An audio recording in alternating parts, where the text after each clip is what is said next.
வணக்கம். ரெமி கிச்சனுக்கு உங்களை வரவேற்கிறேன். இன்றைக்கி நம்ம ஒரு ஹெல்த்தியான டேஸ்டியான எல்லாருக்கும் ரொம்ப பிடிச்ச ஒரு துவையல் தான் பார்க்க போகிறோம். இந்த துவையல் இஞ்சி துவையல். இஞ்சி இந்த மாதிரி தோல் எடுத்துகிட்டு பொடி பொடியாக கட் பண்ணிக்கோங்க. ஒரு நெல்லிக்காய் அளவு புளி எடுத்துக்கோங்க. அப்புறம் நம்ம யூஸ்வலாக எப்போவுமே பண்ணுற மாதிரி தான் மிளகா பருப்பு இதெல்லாம் போட்டு துவையல் அரைக்க போகிறோம். ஆனால் இந்த துவையலில் கொஞ்சம் லாஸ்ட்டு கொஞ்சம் வெல்லம் போடணும். வெல்லம் போட்டால் அந்த புளிப்பு காரம் எல்லாமே அட்ஜஸ்ட் பண்ணோம். அதுக்காக இது வயிறு உபசமாக இருந்தால், பசி எடுக்காமல் இருக்கும்போது, ஜுரம்லாம் நமக்கு வாய் ஒரு மாதிரி டேஸ்ட் இல்லாமல் இருக்கும்போது, வயிறு உபசமாக நமக்கு எதுவுமே பசியே எடுக்காமல் இருக்கும்போது, அப்படிலாம் இருக்கும்போது இந்த துவையல் சாப்பிட்டோன்னா ரொம்ப நல்லாயிருக்கும். இது சாதத்துக்கு, தோசைக்கு எல்லாத்துக்குமே சாப்பிட்லாம். இப்போ நம்ம கடாயை சூடு பண்ணிப்போம். சும்மா கொஞ்சம் எண்ணெய் விட்டால் போதும், அதிகம் வேண்டாம். ஒரே ஒரு துள்ளி எண்ணெய் விட்டுட்டு, காரம் உங்களுக்கு எப்படி பிடிக்குமோ அந்த மாதிரி போட்டுங்க. நான் ஒரு 5-6 மிளகா தான் போடுறேன். ஒரு 2 ஸ்பூன் கடலைப்பருப்பு, ஒரு ஸ்பூன் கடலைப்பருப்பு, 1 ஸ்பூன் தனியாக எடுத்துருக்கேன். போட்டுப்போம். வெந்தயமும் ஜீரகமும் லேட்டாக போடணும், ஏன்னா அது சீக்கிரமாக வறுபட்டுடும். சும்மா ஒரு சிட்டிக்கை தான் போடணும். ஜீரகம் வெந்தயமும் ஒரு சிட்டிக்கை தான் போடணும். கடலைப்பருப்பும் தனியாவும் மட்டும் ஒரு சின்ன ஸ்பூனில், இந்த மாதிரி ஸ்பூனில் ஒரு ஸ்பூன் எடுத்துங்க. ரொம்ப நல்லாயிருக்கும். இது நல்ல டேஸ்ட்டு. சாதம், தயிர் சாதம் எல்லாம் சாப்பிடும்போது இது சாப்பிட்லாம். ரசம் சாதம் நமக்கு எப்போ பசி எடுக்கலை, வயிறு ஒரு மாதிரி இருக்குது, சாதமே பிடிக்கலைன்னு சொல்லும்போது இந்த துவையல் பண்ணி சாப்பிட்டா ரொம்ப நல்லாயிருக்கும். இது வறுபடட்டும். எல்லோரும் இஞ்சி சூடுன்னு நினைப்பாங்க. அதுக்காக தான் நம்ம சின்ன ஸ்பூனுக்கு 1 ஸ்பூன் தனியாக சேர்க்குறது. தனியாக குளிர்ச்சி. இப்போது ஒரு சிட்டிக்கை ஜீரகம் வெந்தயத்தையும் போட்டுப்போம். அது சும்மா லேசாக வறுத்தா போதும்.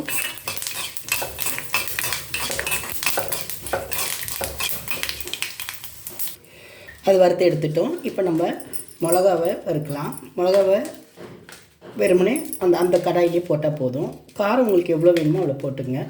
நான் ஒரு 5 மிளகா போடுறேன், காஞ்ச மிளகா.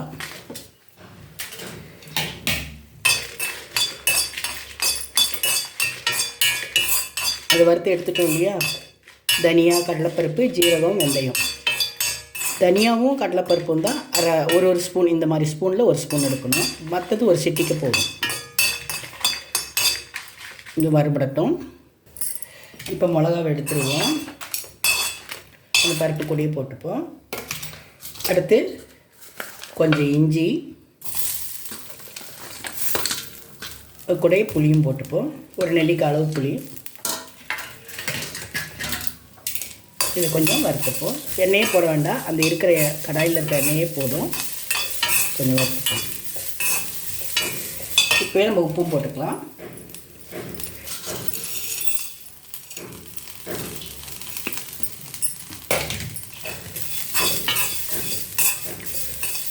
கொஞ்சம் சூடாகட்டும். அவ்வளோதான், சூடாயிடுச்சு. இஞ்சி சூடாயிடுச்சு. அதையும் இந்த பருப்போடு எடுத்து போட்டுப்போம். வெல்லம் இதெல்லாம் அரைச்சிட்டு லாஸ்ட்டாக தான் வெல்லத்தை போட்டு ஒரு சுற்றணும். முன்னாடியே வெல்லம் போடக்கூடாது. இந்த பருப்பு, இஞ்சி, தனியா, பருப்பு எல்லாமே, மிளகா எல்லாமே அரைச்சிட்டு லாஸ்ட்டாக நீங்கள் வெல்லத்தை போட்டு ஒரு சுற்றி எடுக்கணும். இது நல்லா ஆறின அப்புறமா மசியை அரைச்சிக்கலாம். இப்போ நம்ம அரைச்சிட்டோம். இதில் இந்த வெல்லத்தை போட்டு ஒரு சுற்றி எடுத்துருவோம். அரைஞ்ச அப்புறம் தான் வெல்லம் போடணும். என்ன இவங்க துவையலுக்கு போய் வெல்லம் போடுறாங்களேன்னு நினைக்காதீங்க. அந்த இஞ்சியோட காரத்தை குறைக்கிறதுக்காக தான் கொஞ்சம் வெல்லம் போடுறது. ரொம்ப காரமாக இருந்தால் சாப்பிட முடியாது. இஞ்சியோட காரம் நாக்கில் சுருன்னு இருக்கும், அதுக்காக தான். இப்போ நம்ம வெல்லமும் போட்டு இப்படி அரைச்சிட்டோம். நல்லா திக்காக பேஸ்ட்டாக அரைக்கும்போது உங்களுக்கு மிக்ஸி ஓடுறதுக்காக நீங்கள் சும்மா கொஞ்சம் தண்ணி ஊற்றிக்கிங்க, ரொம்ப வேண்டாம். இந்த துவையல் இந்த மாதிரி கெட்டி பதத்தில் தான் அரைக்கணும். கொஞ்சமாக தண்ணி ஊற்றணும். ஒரு ஸ்பூன் அளவு தண்ணி ஊற்றிக்கணும். இப்போ நம்ம இதை அரைச்சி வச்சுட்டோம். அரைச்சதை தாளிக்கலாம். ஏன்னா அதில் இருக்க தண்ணி நம்ம ஊற்றி அரைச்சிருக்கோம் இல்லையா, அந்த தண்ணி வற்றணும். அதுக்காக தான் திரும்ப கொஞ்சம் வதக்குறோம். இப்போ 1 ஸ்பூன் எண்ணெய் ஊற்றிட்டேன். ஒரு ஸ்பூன் 2 ஸ்பூன் எண்ணெய் ஊற்றிக்கங்க. கொஞ்சம் அதிகமாகவே எண்ணெய் ஊற்றிக்கங்க. கடுகு, உளுத்தம் பருப்பு போட்டுக்கலாம். அது வெடிக்கட்டும். அதனால தான் இந்த துவையலில் நம்ம வெல்லம் போட்டிருக்கோம். இந்த காரத்தை இது பண்ணுறதுக்காக தான். அப்புறம் நம்ம இப்போ இது வதக்கி வைக்கிறதுனாலே இதில் இருக்க அந்த நம்ம ஒரு 1/4 டம்ளர் தண்ணி ஊற்றி ஒரு 2 ஸ்பூன் தண்ணி ஊற்றி அரைச்சிருக்கோம் இல்லையா, அந்த அரைச்சது நமக்கு வத்துறதுக்காக தான் இந்த மாதிரி வதக்குறோம். இந்த வதக்கணுன்னா அந்த தண்ணியெல்லாம் சுண்டி போயிடும். இது நல்லா தண்ணி எல்லாம் போக நல்லா வதக்கி பேஸ்ட்டாக நல்லா அல்வா பதத்தில் கொண்டு வந்து வச்சிங்கன்னா இது எவ்வளோ 1 மாதம் கூட வச்சு சாப்பிட்லாம், கெட்டு போகாது. தோசைக்கு சாதத்துக்கு எல்லாம் சாப்பிட்லாம். இப்போது துவையலை அதில் போடுற எண்ணெயில்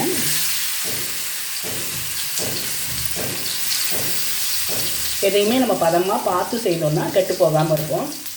ஈர ஸ்பூனெல்லாம் போட்டுட்டு வெளியே வச்சு மறந்துட்டிங்கன்னா கெட்டு போயிடும். அதனால் ஃப்ரிட்ஜிலே வச்சு அப்பப்போ காஞ்ச ஸ்பூன் போட்டு எடுக்கணும். எடுத்துகிட்டு உடனே வந்து வேலை முடிஞ்ச உடனே எடுத்து உள்ளே வச்சிடணும். அப்படி இதோ நல்லா பார்த்துக்கிட்டிங்கன்னா இது 1 மாதம் கூட வச்சு சாப்பிட்லாம், கெட்டு போகாது. இப்போ நமக்கு இதை நல்லா வதக்கிப்போம். பாருங்க கெட்டியாக தானே இருக்குது, அதனால் நல்லா வதக்கிப்போம்.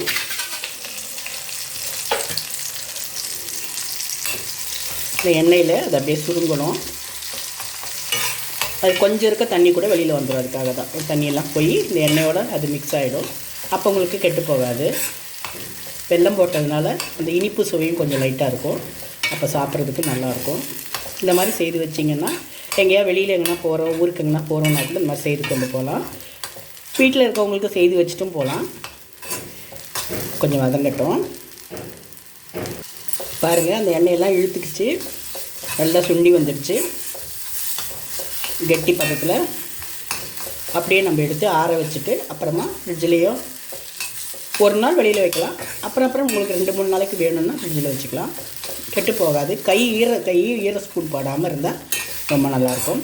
சுட சுட சாதத்தில் போட்டு சாப்பிட்லாம், தோசைக்கு சாப்பிட்லாம், இட்லிக்கு சாப்பிட்லாம், ரொம்ப நல்லாயிருக்கும்.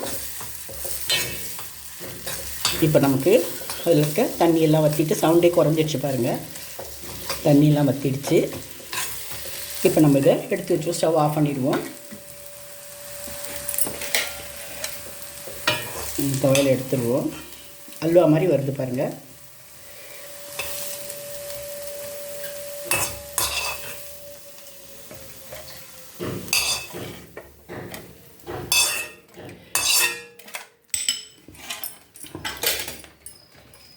பாருங்கள் கடாயில் ஒன்றுமே இல்லை பாருங்கள். கடாயிலேருந்து அப்படியே வந்துடுச்சு. அந்த அளவுக்கு கெட்டியாக அரைச்சிருக்கோம்.